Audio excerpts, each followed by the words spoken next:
We're going to be talking about the so what of space, bringing truth down to earth for non-geospatial experts. I'll just let that door close before we start talking. There we go. Okay. Yeah. So Luke, I've asked everyone on this stage so far just to give a 30-second, 1-minute summary of what the company is. Just describe for people who don't know what SkyFi is. What is it you do? Yeah, so first, welcome. I'm Luke Fischer, CEO and co-founder of SkyFi. SkyFi is the world's geospatial hub. What that means is we've created an Earth observation marketplace where we make it easy for large businesses, enterprise users, industries, individuals to access satellite imagery, data, analytics in a very simple, well-defined, and beautiful user experience, with the thesis for creating this company that we have the most amazing technology flying overhead, but most people can't access it. So let's democratize this, let's make it easy, and go from there. So yeah, that's what we created. So give me an example of the kind of data you can sell to people. What's the range? Specifics, yeah. Yeah, specifics. So there's 3 pillars to what we've built at SkyFi. The first, we have a paid imagery platform where you can task satellites and get archive imagery or existing imagery. In that platform, or in that pillar, we have every type of imagery you can get that's available currently. So electro-optical, SAR, we've got hyperspectral partners, we've got stratospheric balloon partners. So really anything that's floating above the Earth, you can get. Now some of these partners like hyperspectral, very new, not yet sending data down. If it is, it's very fine. So that's on one side. And that spans 30 centimeter resolution all the way up to the free stuff with Sentinel-2, which is our open data platform that we just released a month ago, with the thesis that there's amazing free data out there, but that same thesis of it's just hard to get for most people. So you open up Sentinel-2, so that's another type of imagery you can get. And then analytics. We've taken an approach for all of this that it's a partnership approach. So we don't build our own analytics, we don't launch our own satellites, it's all partnerships. So on the analytics side, we have multiple partners, some of them in the room today, blackshark.ai sitting in the back, there we are, where we can do building detection, we can do land use coverage, we can do airplane detection, so on and on and on with that, so the marketplace approach there. Okay, and so give me a use case. So, apart from maybe people who might just be interested in looking at your platform and getting nice images and things of the Earth, which is always a nice thing to do, give me a use case of somebody who would go to your platform to get data or images for their needs, for their business needs or whatever else, but who might want that stuff but can't afford to pay the much higher costs for normal geospatial information.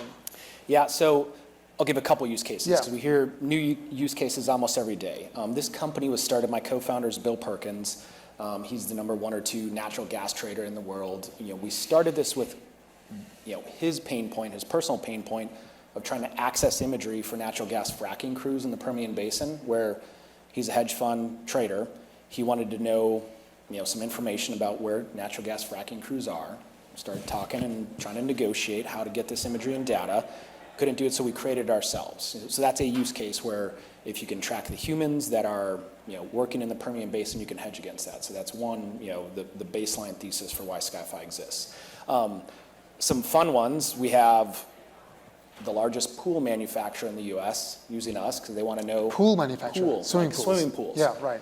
Who has pools, who doesn't, and then you can target market those areas that don't have pools and be like, hey, we offer pools for you. That's interesting.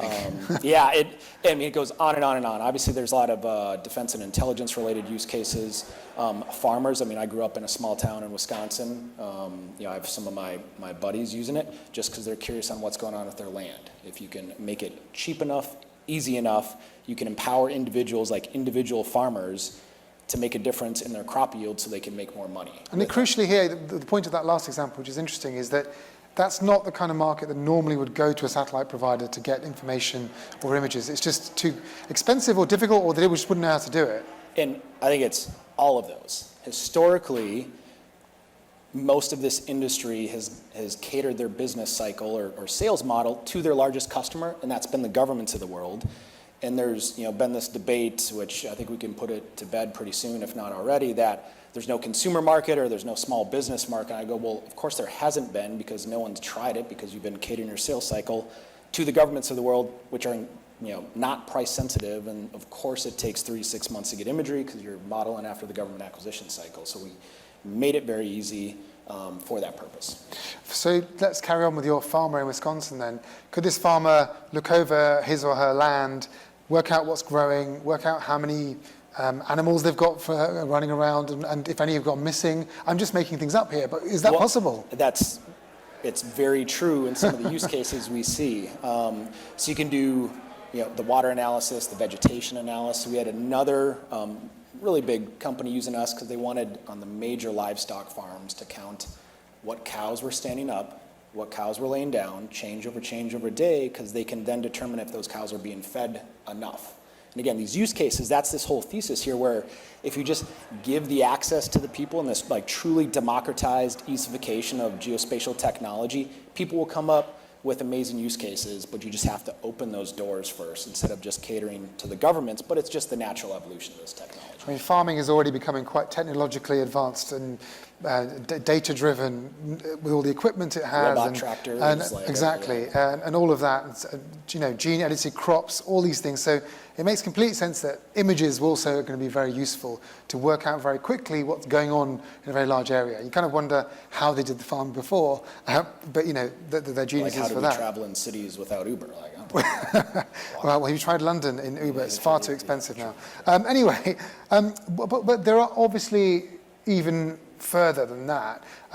There are use cases for imagery of the ground in sudden situations like disasters, for example. Yeah. So talk to me about that. I mean, is this something that's important to you in terms of getting images to places which otherwise might not, well, but it's incredibly useful in a very short space of time, but which otherwise might not have the ability to see over large distances? Absolutely. I mean, the disaster relief, humanitarian efforts, wildfires in California, those are, it's not just the imagery, but it's the analytics as well that go along with it. That's kind of the so what, and I guess this is the theme, the so what of space, where you have to get those answers out. And image is great, imagery is powerful, but you really have to get the data behind it, the results behind it at some of these more sophisticated use cases to know the so what. Like, why does a farmer want to know where the water is in his fields? Well, the so what is he can get a better crop yield if that analytics are there and the answers are there.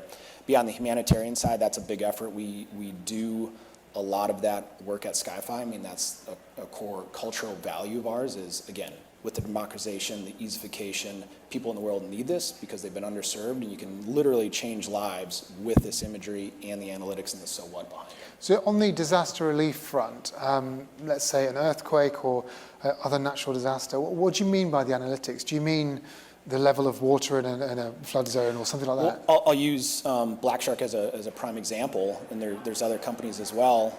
Pre-earthquake and post-earthquake, you can see the damaged buildings, what buildings exist, what don't exist. That helps with recovery efforts, and just the knowledge before you go into a scenario for that. And I guess, in terms of competition, people might be able to do the kinds of thing you're describing, whether it's a disaster zone or a farm or any other place where they want to aerial pictures. You can do that with drones more and more easily. So what's the advantage? Kind of. Well, I was going to say, what's the advantage of your system over that kind of cheapening of that technology? Yeah, drones, I'm a huge fan of drones. They have amazing capabilities. It's not scalable enough or fast enough. You still need humans to operate these drones and crews, and it ends up being very expensive on that side to scale that to magnify it across the world. Where now we're seeing, one of our partners, Austin-based with us, is Albedo, where they're going to have the world's first 10-centimeter resolution. Now you're starting to compete with drones, where it's massively scalable. You don't have to worry about humans operating. It's literally just click of the button through applications like SkyFi that you can get this. But on the competition side, we welcome it all. We want drones on the platforms. We want aerial imagery on the platforms. So you can integrate those as well? Yeah, and we have already. Drones are difficult on the aggregation because a lot of individual pilots using those.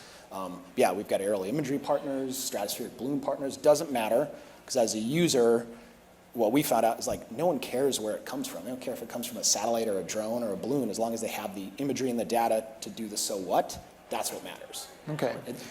And I'll give an example. I think that kind of paints it.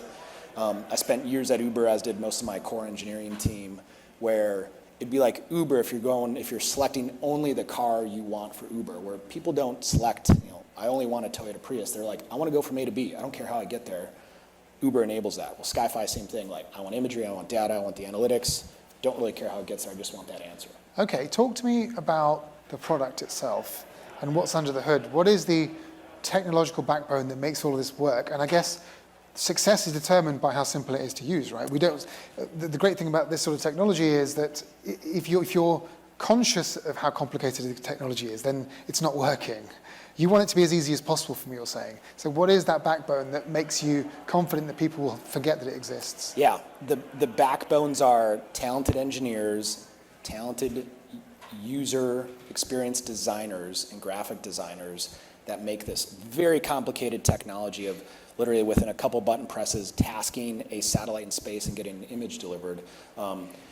We do a lot of our work. It's all software engineering. 2/3 of the team are software engineers, most again core Uber engineers that know how to build products for millions of people, not just tens or hundreds. So there's a lot of just deep engineering work that we do to make this accessible. But some fun stuff that we do early days. I think most people, maybe based on the crowd, know the game Fortnite. It's a super popular game. We consulted with the UX director, former UX director, Celia, at Fortnite to go like, how do we build this? How do we build this where it's enjoyable to use? And so we take that same methodology and apply it across our whole product line. We're going like, it has to be so simple, anyone in the world can use it. My teenage daughters can task a satellite while they're eating their breakfast in the morning on their iPhone, and that is magical. I'm not sure teenage daughters are the best example, given that they could probably do a lot of things that the people like me, older people can't, right? It's funny, it's a good point, yes. And so they can do all this stuff in their sleep. Every day. Yeah. But that's an important point where Gen Z and Gen Alpha are born, I think, between 2010 and 2013, they are chronically online. And that's the future customers. So you have to meet the customers where they're at and where they're going to be. And so we've designed this web and mobile. So the product, it's a web and mobile application that we have. You can download it on the iPhone, Google Play Store, native on the web, and just start browsing and using it right away. Yeah, okay. Talk to me about, how you're going to be gaming this out in the next 5-10 years. Where is your roadmap? I mean, is it just a case of now bringing in as many sources as possible and then obviously getting as many customers as possible? Where's the vision for this? Yeah, the vision is definitely the geospatial hub for the world, where you think of like, I need an answer, or I need imagery, or I need open free data, where you think of SkyFi. Where in the future, in the 10 years, who knows? Like, we're pretty horrible at predicting anything in 10 years, market sizes, technology, everything like that. You have to try though sometimes. We have to try. So what I think it evolves, everyone in this room has a piece of it, where we're going to be using geospatial technology without even knowing we're using geospatial technology. A lot of companies do this today. I'm biased a little bit because I was at Uber, but Uber uses a ton of geospatial work. No one really knows that, but how do you pinpoint people and match them up with cars? That's where I see this vision going.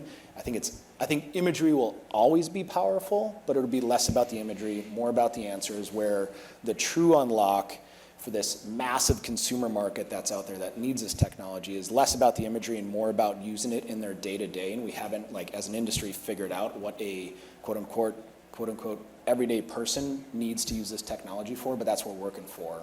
And we have massive amounts of customers on the platform, but enterprise users, government users are the major source of revenue for us right now. So when you say geospatial hub for the world, I mean, that's kind of a very grand ambition and a good one. And I'm curious, when you're trying to sell that idea to funders and investors and all sorts of others, what kinds of applications are you trying to get them to imagine? I mean, it's very hard to answer this question, I suppose, because we don't know what people will use this stuff for in the future. We just don't know.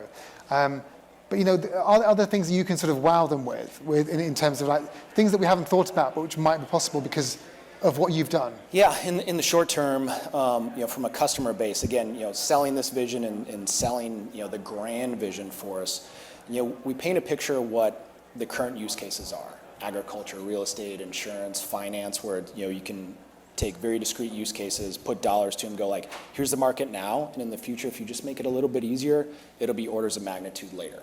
So that's what we do to paint that vision. But also, I think numbers speak for themselves. Since we launched our first product in January of this year, we average at least 1,000 new customers a week. And again, that's a week since January. And that continues. We actually had our biggest week last week where it was almost 3,000 new accounts coming to the platform, and proving our thesis correct, where if you just make it easy, people want to use this. That's why you encourage the partnership to come here, because you go, yes, we're going to open up this market share bigger than you can organically on your own. Okay. Luke, well, good luck. That sounds fascinating. Yeah. Thank you so much for your time today. Thank you. Thank you. Thank you.